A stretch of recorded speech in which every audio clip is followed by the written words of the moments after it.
Muy buenas noches, bienvenidos a Primer Círculo. Y el fin de semana se acaba de aprobar el presupuesto de egreso de la Federación para el año entrante. Y para discutir este tan importante tema, porque usted sabe, el presupuesto es donde se define realmente cuáles son las prioridades del gobierno. Como decía por ahí un clásico, amistad que no se refleja en el presupuesto no es amistad. Prioridad que no se refleja en el presupuesto no es prioridad. Para platicar de eso, o de esto, hemos traído a un integrante de la Comisión de Presupuesto de la Cámara de Diputados, conocedor del tema, diputado por Puebla, Mario Miguel Carrillo. Bienvenido, Mario. Gracias, doctor. Buenas noches. Pues hablémonos de tú, Don porque si no te Federico, tengo que buenas decir noches. diputado. A ver, empecemos por qué fue lo que se aprobó. Es gigantesco, no tenemos más que 15 minutos, pero tú les dirías dos mensajes a los mexicanos. ¿Qué es lo que cambió, qué es importante dentro de este presupuesto? ¿Qué es lo importante? 8.3 billones de pesos que va a ser gasto que va a tener el gobierno federal para el próximo año, y cerca del 50% de ese presupuesto se va para atender temas sociales. Estamos hablando que el 30% es gasto federalizado para las 32 entidades. Ese gasto federalizado sube un 10% respecto al PEF del 2022 y un 20% que se va a atender temas tan prioritarios como lo es educación, salud, seguridad, infraestructura y programas sociales. ¿Cómo le fue a salud? Porque yo leí unas notas antes de la aprobación en el sentido de que iba a haber una disminución en las partidas asignadas a salud. ¿Cómo quedó eso? En términos reales, aumenta el presupuesto a salud. Estamos considerando cerca de 210,000 millones de pesos que va para la parte de salud, y esto combinado con el gasto de los otros 4 programas que forman parte de lo que llamamos el pentagrama del bienestar, representan cerca de 1.5 billones de pesos, es el 20% del presupuesto. En salud. Entre salud, educación, Todo seguridad, bienestar, infraestructura y programa social. Ahora, a mí lo que me llama la atención revisando el PEF, no sé si le cambiaron algo el fin de semana, porque pues, son muchos datos, pero revisando el PEF de los últimos más 3 o 4 años, educación ha estado muy castigado.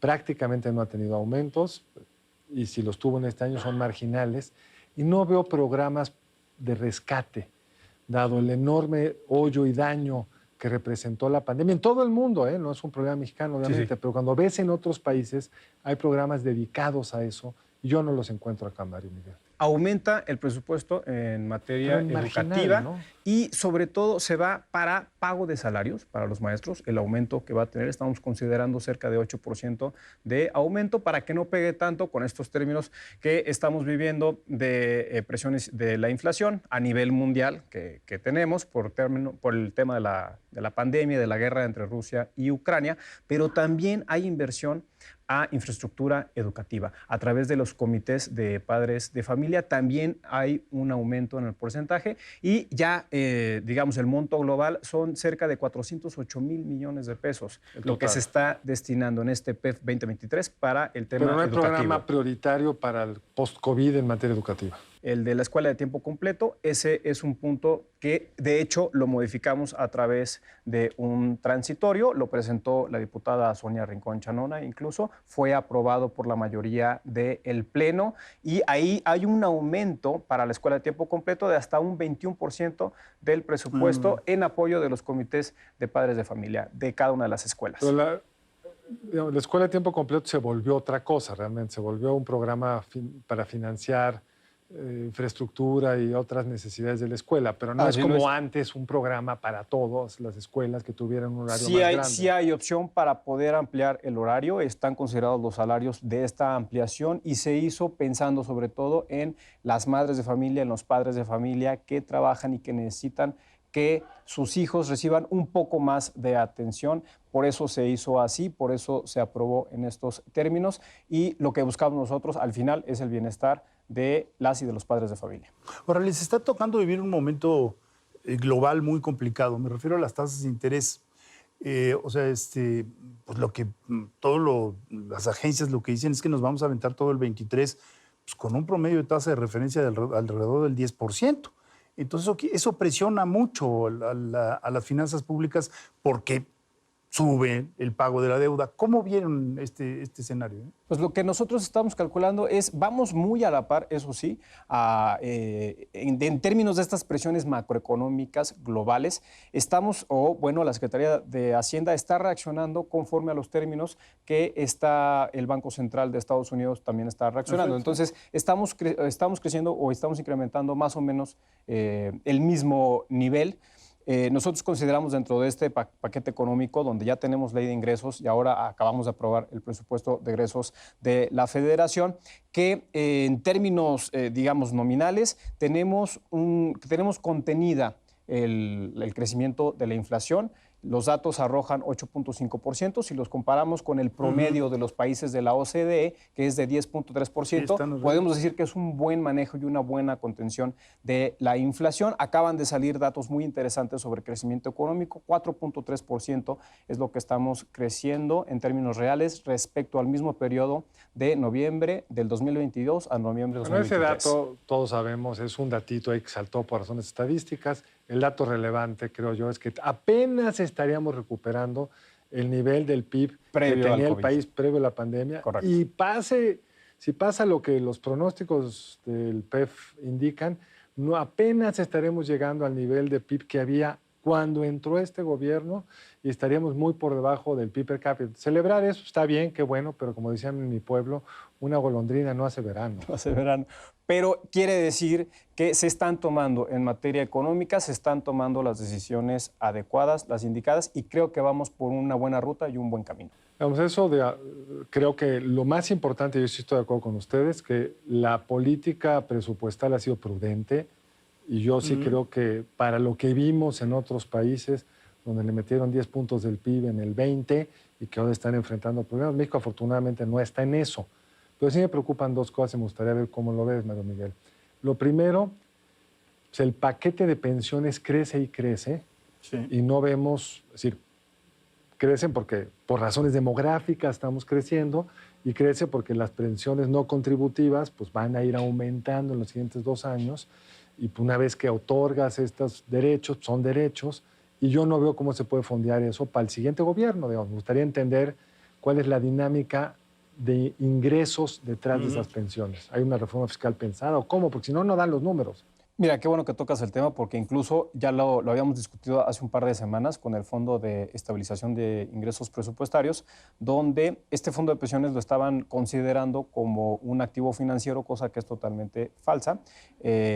Lo que se está pensando ahorita es volver a retomar los niveles que tenía este fondo de estabilización que se tuvo que ocupar para el tema de atender la pandemia del COVID y lo que una vez que esté fortalecido este fondo de estabilización, lo que sigue es poder fondear las pensiones, porque lamentablemente, y esto digo, no es algo que nosotros digamos, es algo que es bien sabido, las administraciones pasadas se dedicaron a utilizar el fondo de pensiones para otras cosas que no era para garantizar, digamos, los rendimientos, en este caso, por ejemplo, de las Afores. Pero al año 4 tú decides ampliar las pensiones no contributivas y ya como que se ve un poco raro estarle echando la culpa al pasado, ¿no? ¿Cómo vas a fondear ese aumento que tú estás dando?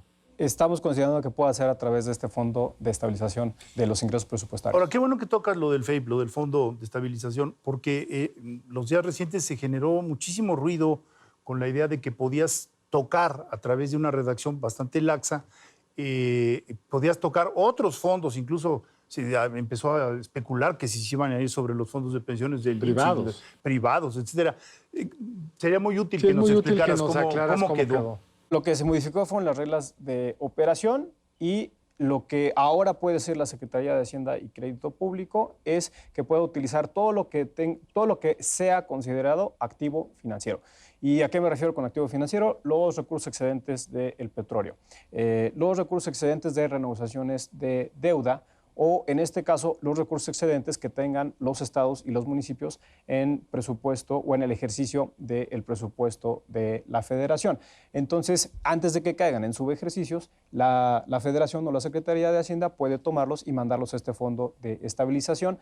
La idea es volver a regresarlo a nivel que teníamos nosotros cuando llegó el titular del Ejecutivo actual, el licenciado Andrés Manuel López Obrador, para poder dejárselo a la próxima administración en los mismos niveles en lo que lo encontraron. ¿Y cómo se compatibiliza esto con el Fondo Mexicano del Petróleo? Porque había, precisamente para los picos, y el año pasado hubo picos muy importantes, había que remitir esos dineros al fondo. ¿Cómo quedó eso? ¿Modificaron la ley del fondo? No sé, la verdad.